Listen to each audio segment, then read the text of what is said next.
know, it's scary. She clammed up. So so you know, the father. Sometimes people don't know what they're messing with. So these are bullies, and I watched when my mother went through at a nursing home. She was at a nursing home, and I seen what my father went through at his own house, and I was there taking care of him. And I primarily seen what my father went through at Winthrop one time, and I was there at Surrey Lane in Hempstead, 54, to look after my father. And there was times I had to call 911 because he would say to me, I'll be in my old bedroom. He'd say, Jeffrey, something's wrong. My eyes are blurry, and I would help him out. And during the daytime, when he had to go to the hospital by EMT, like the neighbors would pull up and surround the house. Like they would build a crowd, like, oh, Mr. Morris. He'd be like, I'm gonna be all right, I'm all right. So it happened a few times where like a little crowd built up. But last time before my father like really had this problem, they call it tonic-clonic syndrome. I don't know. They did something to him. It went up. And what happened was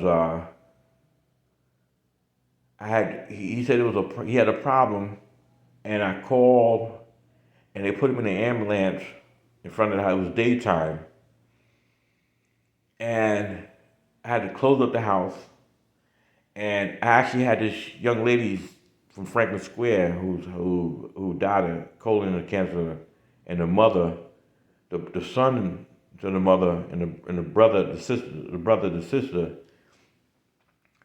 had gave me a ride to Walmart in Westbury before he dropped me off at Winthrop to be with my father. So when my father got in the ambulance, I remember this one dude came down the street, and he had like old vintage Corvette, like, hey, Mr. Yard, Mr. Morris. And my father was like, I'm all right, I'm all right. He was, he was able to talk. But I went to Walmart first because I had to pick up some things, and I was going to head to my apartment afterwards. And when I showed up at Winthrop for the first time in my whole life, my father was in the ER, and he didn't recognize me. Like he was like, it looked as though he had a concussion, to tell you the truth, a severe concussion. I could just tell, watching the football or boxers to see, and I was like, Dad, he was just looking at me all dazed and shit, and I was like, Dad. So before I even got into it, I said, what color I'm wearing? And I had on black, and I'm standing right there. He said, I don't know. And then they had to rush me to the trauma unit. They tried to kick me out because I was trying to tell them something is wrong with my father, but they was like whatever. And then when they took me to the trauma unit, I didn't go in there at first with him because they was like about to kick me out the hospital. Not that I was just like, that's the whole point.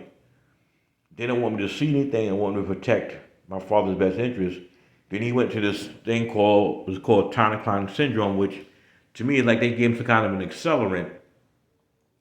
His body started doing some his body started doing some things. I mean, it looked like he was possessed. And then they had to intubate him, and then they had to transfer him to ICU. And upon transfer, the way they had his body slabbed on a gurney, normally they have you on your back. They had him on this. They let me see these things too. When I'm on Haldol, this is Winthrop. And I've been investigating these people, but I don't care. Because I have kidney failure now as a result of the bully, the lab coat people. And anyway, so, and then luckily he came back. I had spent some hours with him. Then what happened was I had spent some time with him in the ICU, just me and him. But he was unconscious.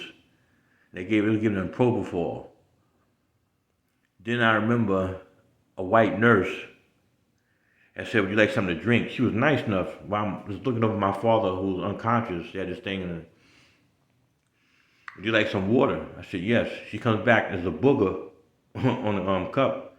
See, they can get me to be argumentative. This is Winthrop. These are things they do to me at a time, you know, you know, it's supposed to be some kind of a shock therapy, some kind of a therapy that German Nazis do to a person, or whatever that shit is about. And I remember taking a cup, and I didn't want to argue.